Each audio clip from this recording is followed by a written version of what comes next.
Asal-muasal ungkapan hijau karena iri hati atau green with envy dipercaya datang langsung dari tokoh besar yang bernama William Shakespeare. Nah, ungkapan ini memiliki akar yang dalam yang berasal dari orang Yunani kuno yang percaya bahwa kecemburuan itu dapat menyebabkan kulit seseorang itu berubah menjadi kehijau-hijauan kayak gitu kan. Nah, hal ini merupakan sebuah tanda bahwa orang tersebut memiliki sebuah penyakit atau lagi sakit kayak gitu kan. Nah, ungkapan ini digunakan secara bergantian walaupun sebenarnya kan yang namanya cemburu dan iri hati itu kan memiliki ciri yang sangat berbeda ya. Jadi kecemburuan itu biasanya mengenai sesuatu yang kita miliki dan kita merasa takut untuk kehilangan hal tersebut, misalnya pacar misalnya. Sedangkan iri hati itu adalah keinginan terhadap apa yang dimiliki oleh orang lain. Misalnya dia udah punya pacar, kita masih single gitu kan. You're listening kuncihidup.com, where you'll find the keys to life.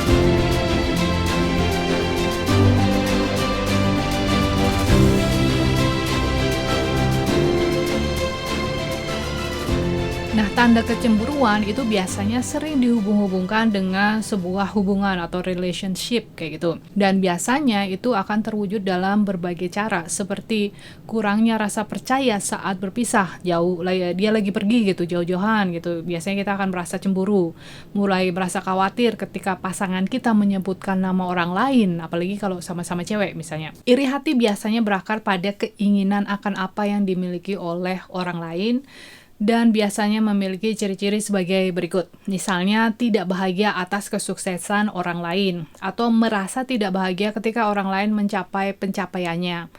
Terus kita merasa memiliki kebutuhan untuk mengurangi kesuksesan orang tersebut dengan cara menjatuhkan, menjelek-jelekan, gosip, atau penilaian negatif pada orang tersebut. Atau mungkin kita akan merasa bahagia ketika orang itu menghadapi sebuah masalah atau kemunduran. Nah, kecemburuan atau iri jika tidak diatasi itu dapat merugikan diri sendiri. Jadi dia akan merusak diri kita sendiri dan juga merugikan pertumbuhan pribadi.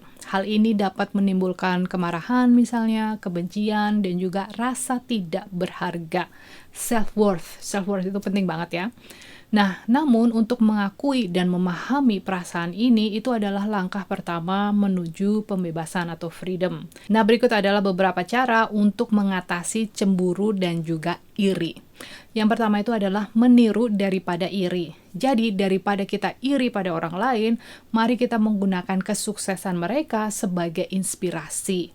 Emulasi memungkinkan kita belajar dari pencapaian mereka tanpa mengorbankan individualitas kita. Misalnya, kita iri dengan seseorang atau seorang influencer gitu ya, atau YouTuber. Daripada kita sibuk menjatuhkan karena merasa kontennya dangkal misalnya, nggak menarik, biasa aja, blablabla, terserah. Lebih baik nyobain bikin karya yang jauh lebih baik daripada yang dia bikin. Dan secara konsisten berkarya dengan standar yang kita inginkan atau apa yang kita rasa lebih baik, alias level up the game, darling. Ya kan? Yang berikutnya itu adalah meningkatkan penerimaan diri dan juga harga diri. Jadi mari kita meningkatkan harga diri kita dengan mengenali kualitas dan harta unik yang kita miliki. By the way, teman-teman tahu kan kalau kita semua itu sebenarnya memiliki harta yang unik yang sama seperti sidik jari kita ya, alias tidak ada yang bisa menyamainya. Jadi kita tidak perlu meniru atau merasa harus bersaing dengan yang lain. Selanjutnya, berhenti berpikir bahwa orang lain itu terus-menerus memikirkan kita. Jadi mari kita membebaskan diri kita dari ilusi bahwa orang lain itu terus-menerus mengevaluasi hidup kita. Jadi kadang kita merasa sorotan yang kita bayangkan itu seringkali merupakan kreasi dari pemikiran kita sendiri atau our own mind gitu ya. Istilahnya jangan kegeeran, karena kalau bahasa Inggrisnya itu nobody give a poop, darling. Jadi samalah kita itu hidup mereka itu juga sudah banyak atau penuh dengan drama gitu kan, ataupun perencanaan seputar hidup mereka sendiri. Jadi nggak perlu lagi berpikir bahwa oh dia mendukunkan aku atau dia berusaha melukai aku dan sebagainya, because nobody care. Next, mari kita balapan sama diri sendiri. Jadi fokus pada pertumbuhan pribadi daripada bersaing dengan orang lain. Sama seperti bunga yang mekar, mereka itu tidak membandingkan dirinya dengan bunga tetangga atau sekitarnya gitu kan. Perjalanan kita pun seperti itu karena kita semua unik. Dan kita tidak perlu lagi membandingkan diri kita dengan orang lain. Next, mari kita menanyakan pada diri kita dengan jujur apakah kita sudah cukup bekerja keras untuk diri kita sendiri. Mari kita salurkan energi kita ke dalam pengembangan diri kita pribadi. Seringkali kecemburuan itu berasal dari pengabaian terhadap tujuan dan aspirasi diri kita sendiri, alias bukannya fokus sama mengembangkan kepribadian kita atau melakukan inner work, tapi kita malah fokus sama setiap langkah yang diambil oleh orang lain yang sebenarnya nggak penting gitu kan. Orang yang kita iriin itu atau kita cemburuin, dia posting ini, aku posting kebalikannya, biar dia kelihatannya tolol atau dia itu aliran sesat.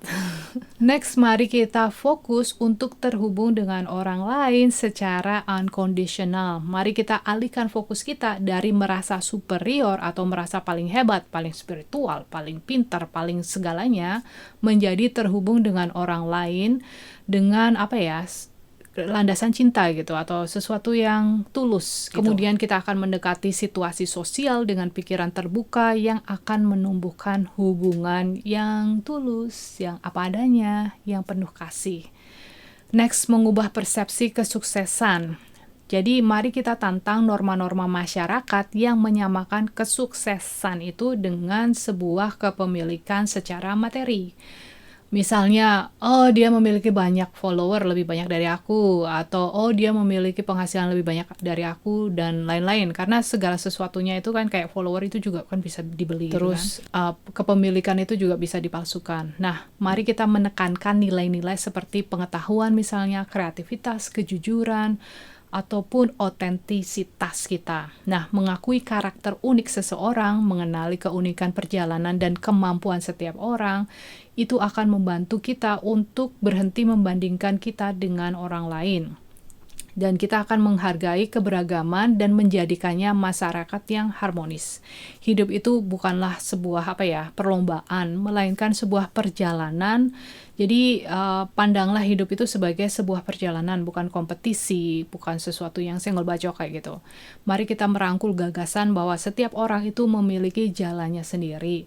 Hilangkan sebuah kebutuhan akan perbandingan atau membanding-bandingkan itu tadi atau ngejat gitu kan. Silahkan untuk menambahkan di kolom komentar mungkin pengalaman teman-teman semua seputar iri ataupun jealous atau cemburu, dan bagaimana cara mengatasinya yang mungkin aku kelewat atau aku tidak tahu.